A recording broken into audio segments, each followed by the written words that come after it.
Сәлем достар, менің каналыма қош келдіңіздер. Сіздермен бүгін осындай әдемі кулон жасайтын боламыз. Өте оңай жасалынады және көп материалдар қажет етпейді. Сіздер бұны кулон ретінде емес, білезік ретінде де тақсаңыздар болады. Немесе брелок ретінде де тағып жатқандар да бар. Яғни әркім өзінің ұнағанына қарай тағады. Міне мен осылай әдемілеп алқа ретінде қолдандым.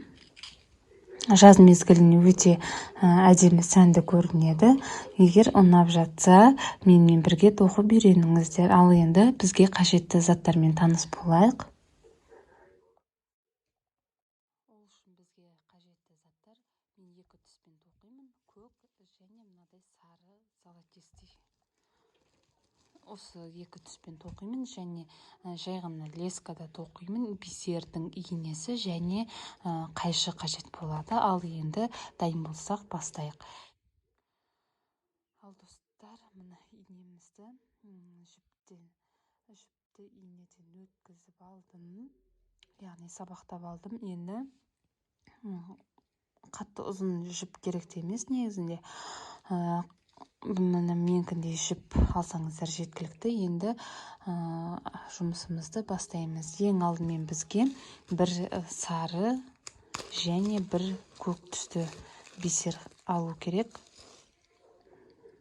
Бір сары және бір көк. Бір сары, бір көк алдық. Жіптің соңына қарай алып келеміз. Осынша жіп қалдырсаңыздар жеткілікті. Енді осыны байлаймыз. Осылайынан екіге түйіп байласаңыздар жеткілікті. Қаттырақ тартып.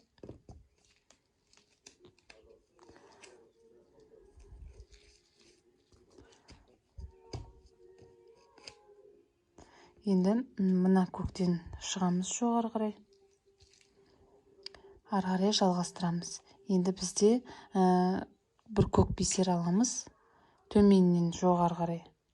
Міне біздің жіп жоғары жақтан шығып тұр. Енді төменнен жоғары қарай сол көк бисерден өтеміз де. Енді осы жаңағы алған бисерде қайтадан төменге қарай инемен өтіп шығамыз. Бірінші, екінші қатарлар кішкене өзі формасына келмей осылай майысып тұрады. Енді ары қарай жалғастырамыз. Тағы да бір көк аламыз. Енді жоғарыдан төмен қарай бисерімізді өткіземіз. Енді сол алған бисерден жоғары қарай инемен өтеміз. Ары қарай тағы да бір көк бисер аламыз. Енді төменнен жоғары қарай өтеміз. Енді сол бисерден төменге қарай шығамыз. Енді бізде бір сары бисер аламыз. Жоғарыдан төмен қарай шығамыз. Енді сол бисерден, сары бисерден жоғары қарай қайтадан шығамыз. Мінекей бірінші қатар осылай болды. Кішкене өзінің формасына әлі келген жоқ. Енді ары қарай жалғастырамыз. Ол үшін мен жұмысты өзімен ыңғайлатып бұрып аламын. Енді ары қарай бізде, яғни осымен біздің бірінші қатарымыз аяқталады. Ал енді екінші қатарды бастаймыз. Ол үшін бізге бір сары түс және бір көк түсті аламыз. Мына бірінші тұрған жіптен осылайын ортасынан өткіземіз. Бір сары, бір көк бисер алдық. Енді көктен жоғары қарай шығамыз. Енді мына сарыдан төменге қарай өтеміз. Яғни қаттылап өз формасына келу үшін осылайынан бір айналып өтеміз. Сарыдан өттік. Енді мына көктен қайтадан жоғары қарай шығамыз.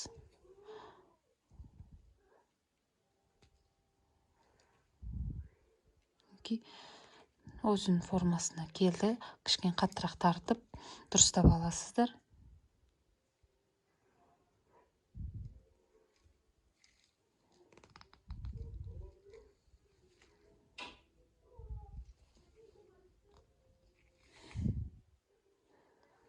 Енді ары қарай жалғастырамыз. Бір көк бисер аламыз. Енді мына жіптің ортасынан өткіземіз. екінші тұрған көрініп тұр деп ойлаймын. Мына тұрған жіптің ортасынан өткіземіз осылайынан. Енді сол көк бисерден қайтадан жоғары қарай шығамыз, тартамыз. Енді тағы да бір көк бисер аламыз.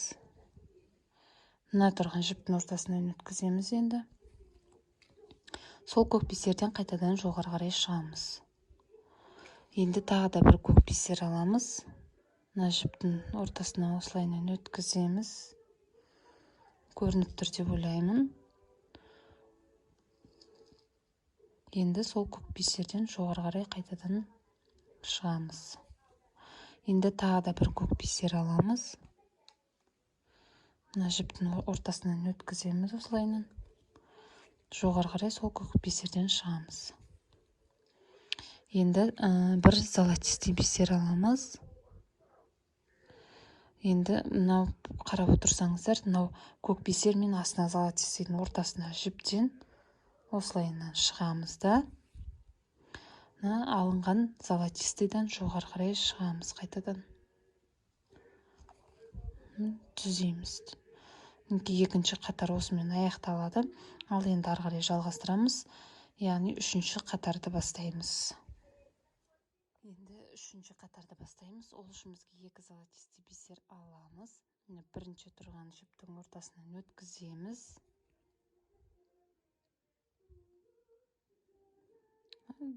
Золотистыйдан жоғары қарай шығамыз.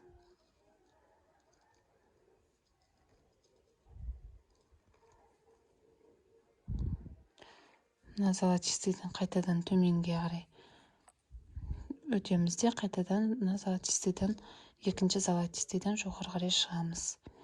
Енді тағы да бір золотистый бисер аламыз.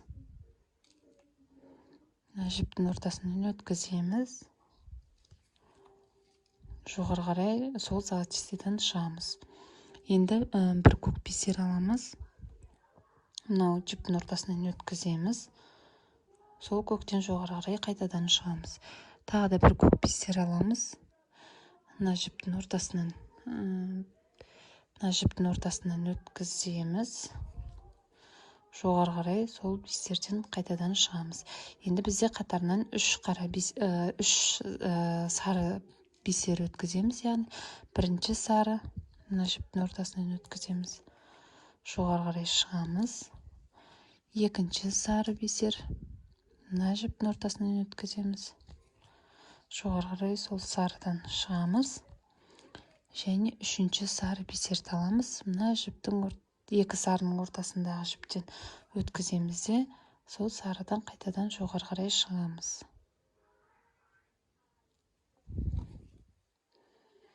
Үшінші қатар осымен аяқталады. Енді төртінші қатарды бастау үшін бізге мына золотистыйдан төменге қарай өтеміз. Мына золотистыйдан жоғары қарай шығамыз. Ал енді жұмысты бұрып аламыз да, енді төртінші қатарды бастаймыз. Ол үшін бізге бір сары, бір көк бисер аламыз.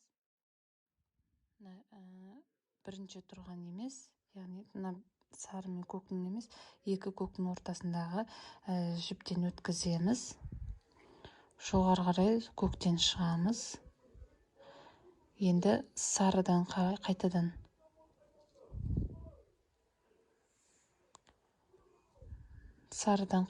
төменге қарай түсеміз де, сол көктен қайтадан шығамыз, екінші көктен. Ал енді ары қарай бір сары түсті бисер аламыз. Екінші көк пен сарының ортасына жіптен өткіземіз. Жоғары қарай сарыдан шығамыз. Енді жұмысты бұрып аламыз да, ары қарай бізде екі сары бисер аламыз. Яғни бесінші қатарды бастаймыз. Көк пен сарының ортасына жіптен өткіземіз. Жоғары қарай екінші сарыдан өтеміз. Сарыдан қайтадан төменге қарай түсеміз де, екінші сарыдан жоғары қарай қайтадан шығамыз. Енді бір сары бисер аламыз. Екінші тұрған сарыдан төменге қарай түсеміз.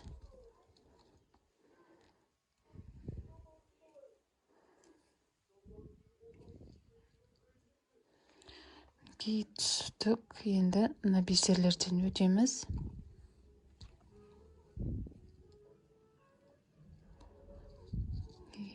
Енді жарты бөлшегін тоқып болдық. Ары қарай екінші жарты бөлшегін тоқимыз. Ол үшін бізге тура жаңа видеоны басындағыдай қалай бастадық, тура солай жалғастырамыз. Яғни екінші қатардан бастап ары қарай жалғастырып кетеміз. Екінші қатарды тоқимыз, яғни екінші қатарда біз жаңа қалай тоқыдық, тура солай тоқимыз. Яғни бізге бір сары түс, сосын бір көк түсті бисер алу керек. Бір сары, бір көк алдық. Мына бірінші тұрған көк пен золотистыйдың ортасына жіптен өткіземіз. Жоғары қарай көктен шығамыз. Төменге қарай золотистыйдан түсеміз де, жоғары қайттан көктен шығамыз. Қатты болып тұр үшін осылай істейміз. Ары қарай енді бізде көк бисер алып отырамыз. Бірінші көкті алдық, мына жіптің ортасына өткіземіз. Жоғары қарай сол көк бисерден шығамыз. Сосын тағы да бір көк бисер аламыз. Мына жіптің ортасынан өткіземіз. Жоғары қарай сол көк бисерден қайтадан шығамыз. Ары қарай бізде тағы да бір көк бисер аламыз. Мына жіптің ортасынан өткіземіз. Жоғары қарай көк бисерден шығамыз. Ары қарай тағы бізде бір көк бисер аламыз. Мына золотистый мен көктің ортасына жіптен өткізіп, сол көктен жоғары қарай қайтадан шығамыз. Енді бізде бір золотистый бисер аламыз.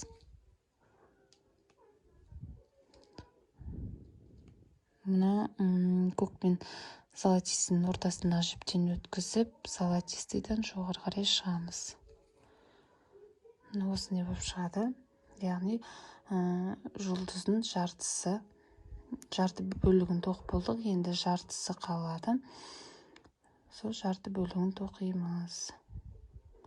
Ары қарай жалғастырамыз. Енді бізге екі золотистый бисер аламыз.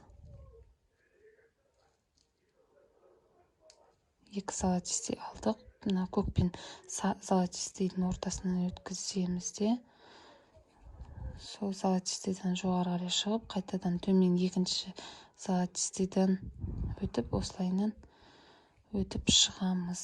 Ары қарай жалғастырамыз. Енді бізде тағы да бір золотистый бисер аламыз.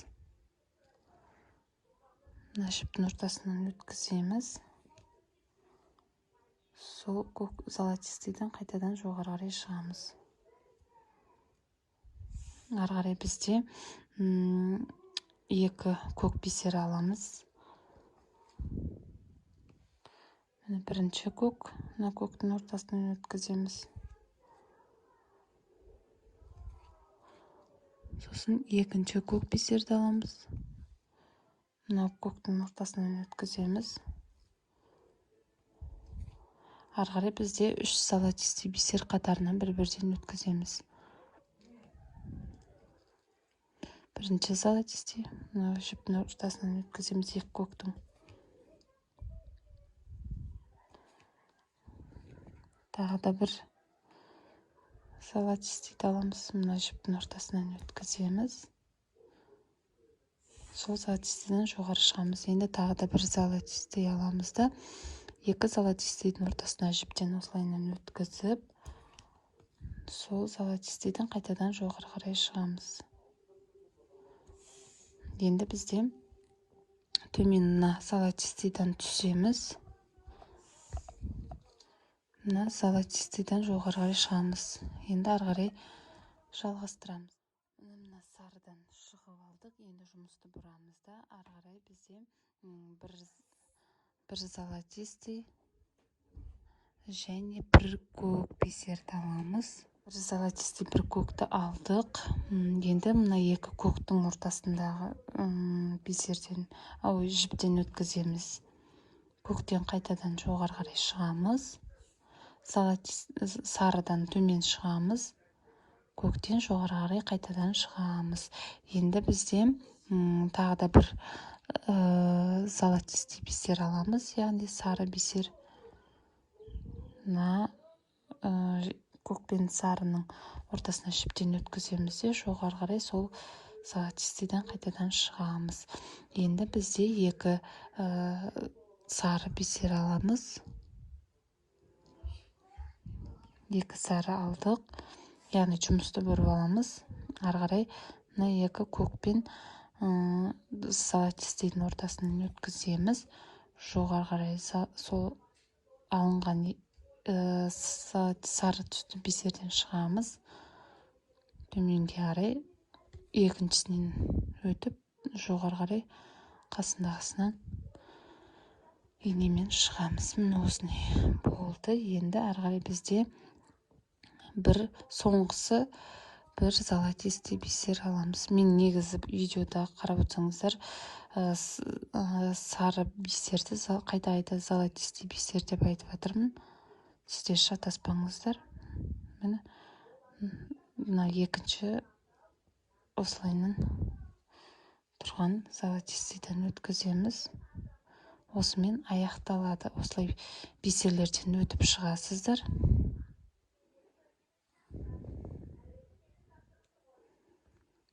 Көктен өткіземіз. Енді инемізді сабақтаймыз. Артығын кесіп тастаймыз. Осылайынан бисерлерден өтіп, артығын кесіп тастайтын боламыз.